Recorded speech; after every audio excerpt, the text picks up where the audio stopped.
एकूण आता ही एसओपीच होणार आहे का की भोंग्यांना परवानगीच मिळणार नाही आणि फक्त बॉक्स स्पीकर लावले जातील? वास्तविकरित्या भोंग्याला मुंबईमध्ये प्रतिबंध गेले 4 वर्षापासून आहे.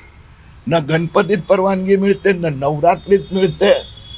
परंतु मशिदीवाले जे आहे जे कोणी थोतान धर्मांध दादा माफिया ते धमक्या द्यायचे, परवानगीत नाही घ्यायचे. आता आमची जे मी गेली 4-6 महिने मोहीम सुरू केली तर परवानगी घ्यायची सुरुवात केली. परवानग्यात पोलिसांनी भोंग्याची परवानगी दिली. मी हायकोर्ट आणि मंत्रालयाची एसओपी दाखवल्यानंतर आता एप्रिल महिन्यापासून फक्त बॉक्स स्पीकरचीच परवानगी दिली जात आहे.